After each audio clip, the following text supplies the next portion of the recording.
What's going on, everyone? Hope you're all good, and welcome to episode 14.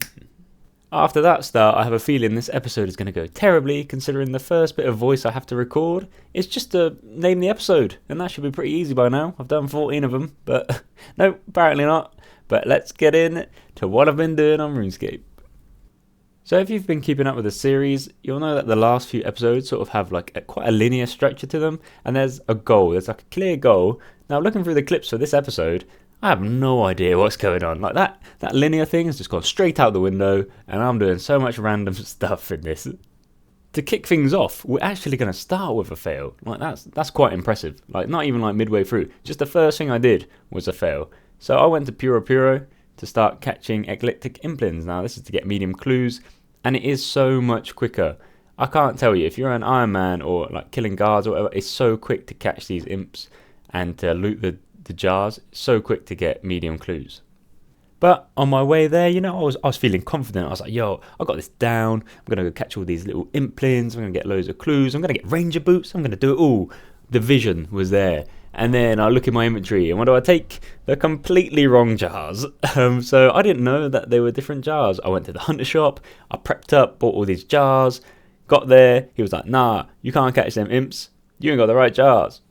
So then I had to mess about. I had to get the free jars that you can claim off of the dude there, and then go catch imps and buy a jar generator. Now, it wasn't too difficult, and the fact that when I start opening eclectics later in the episode that you actually get quite a few of the jars back, it's not too bad. It doesn't take too long. Annoyingly, you can't have more than one jar generator, so I just saved the imps each time I went back, traded in for another jar generator, and got my jars that way. It was my first time doing Puro, so it's kind of like a slow learning process. I didn't really know what I was doing or like the best method to get them quickly, but after a price check, I saw that they're quite lucrative in terms of money. They're worth quite a lot, so I wondered why there were so many people there. Clearly not Ironmen getting them for like clue scrolls or whatever. They're there to make some bank because they go for like 3k each, and some of the other ones go for even more. Obviously, if you're getting dragons as well by doing it, it's going to be a lot of money involved. Unfortunately though, this means there are quite a lot of annoying people at that place because everyone wants the money. Everyone loves that cash money. That GP's flow in, like people are loving it. Then someone like goes to their world, they're like, no, you can't do this, you can't do that. People are annoying at that place. But eventually I started opening all my eclectics. Not even that, I went to Castle Wars and there was just a random one around me. They love me now. These imps can't get enough. They just want to be caught. And I got a few new clues and a few new caskets. Initially, I just did sort of like a little trial run. I only opened a few of the imps to see if it was really worth doing and worth my time compared to like doing Falador guards. And it turns out it really was. I got 2 caskets really quick. I didn't get much from the caskets. I got a few TPs and I got an Addy Plate Body G. It's another collectible, so it's nice. But yeah, really worth doing, a lot quicker than what I've been doing in the past. However, like I said, you just get some really just annoying people in this game. Like, I was hopping so many worlds to find like a free world, and it's impossible. Everyone is doing this. I didn't realise how many people are hunting these imps to make money, and no matter what world you go to, there's always going to be 1 or 2 people trying to get them as well. And there's like a sweet spot. Like if you go to the south of the map, there's like a spawn where they spawn, so you can catch them, they instantly spawn, and the majority of the time you can just catch them again and again and again, and it's so quick. And I see why people do it, because it's a lot of money. But if I hop to a world and like you're there, I'm gonna have to, I've got to go catch them at some time. I've got to catch them. Like I'm gonna go off the rails here. Like it's so annoying. I can't help that the thing spawns there and I've got to catch it. Like I'm in this world and you're not there, and you say, oh, I just went to bank. Well, cool, mate, but I've got to catch them as well. I'm on an Ironman. I can't just go and buy them. Otherwise, I would. Like, I'd buy them off you if I could, but I can't. And it's like, you hop loads of worlds and eventually you just sort of give up. Because I've hopped 50 worlds and there's someone in every world. I've just got to pick a world and stick to it. And if that interrupts people, like people getting paranoid, saying they're going to report me, this and that. One of them accused me of selling gold. I'm an Iron Man. Are you dumb? What is your problem? And not even that. The thing I loved the most, yeah, is that there was this one guy, the guy that said he was going to report me for like selling gold or whatever. And it was like, I don't care. Like, I'm just going to catch him. I'll be gone out your hair in like 10 minutes. It don't take long for me to catch a full inventory. The next day, I saw the same dude And I don't care how spiteful it is, but because I recognise the name, I was like, I'm going to stay here with you, just to annoy you. And that's what you get for being a mean person. You should just be nice to everyone. Don't be mean, and then I wouldn't have crashed your world. Alas, that little episode is over. I've got it out of my system now. I did go on a bit of a dry streak after the 2 really quick initial medium clues. It took me a while to get another medium clue.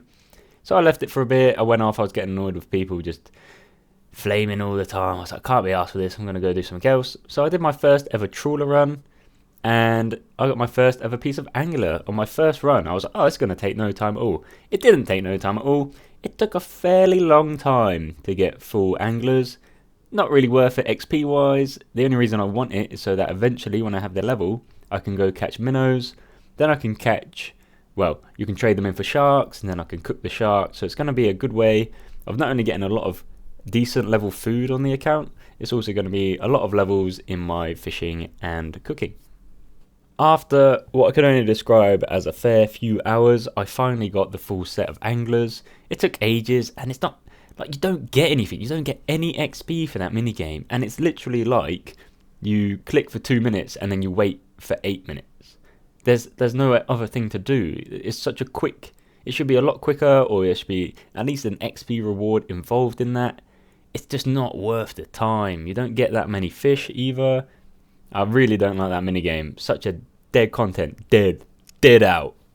To increase my fashionscape, I finally finished off my full set of Graceful. Now this has been a long time in the making, but I'm so glad to finally have it done. Never have to do agility again until like I get it to 99, but really nice to have the full set. It's really helpful for the account. Same with like all these other sets I'm getting, like rogues, anglers and stuff like that. But the only annoying thing is that I can't wear my skill cape with the Graceful. So I kind of like the fashion of it, and it looks cool, and it shows that I have a 99. I just don't see the point of like, I'm pretty much going to live in this set of Graceful, and I can't even show off any skill cape I ever get. If I want like the set bonus, kind of annoying, but hey ho, I'm just gonna stop complaining about the game. I do like the game. I don't know why this has turned into a massive like complain about the game. I enjoy the game. There's just a lot of elements about the game I don't like. Now we're gonna jump into the segment I like to call quickfire levels. I got some levels. They are 65 agility, 65 fletching, 65 fishing. Good, that's that segment done. From the last episode, I showed that I finally got to Konar and could start doing Slayer tasks with her. I got the cow fight task, not the best task, but it's got me some level. It got me 42 Slayer. I got 18 points for completing it, I believe. Got another task, which is a greater demon task. So it's all about learning like these new places and like new monsters. And I enjoy Slayer. It's quite slow going, quite AFKable as well, but it's getting me XP in like 3 different skills at a time, so I can't complain. It's getting me that total level boost, and I also got some brimstone keys, but I don't think that's in this episode. That might be the next episode, so I'm going to shut up. Now, whilst killing greater demons, I believe, I managed to get 66 magic, which means I can get into the Wizards Guild with no boost at all now, no more Wizard Mind Bombs. It's just a nice level to have. Like, it feels a bit more like an achievement, like a milestone, being able to enter the Wizards Guild without any boost.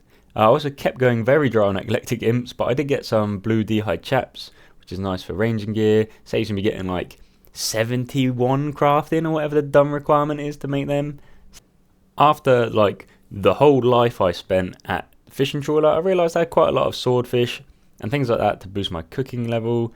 So I decided to finish off. I used a calculator again, love the calculators, to figure out how many like more fish I would need. So I used a fishing potion to get into the fishing guild and started fishing there, like swordfish, lobsters, tuna, all that good stuff. And then went to the cooking place, not the mess hall, the place, Hesidious Range, I'm going to call it that. I went there, started cooking there because it gives you an invisible boost. I also converted my gauntlets over to cooking gauntlets to try and reduce the amount of stuff I burnt, and managed to get to 65 cooking.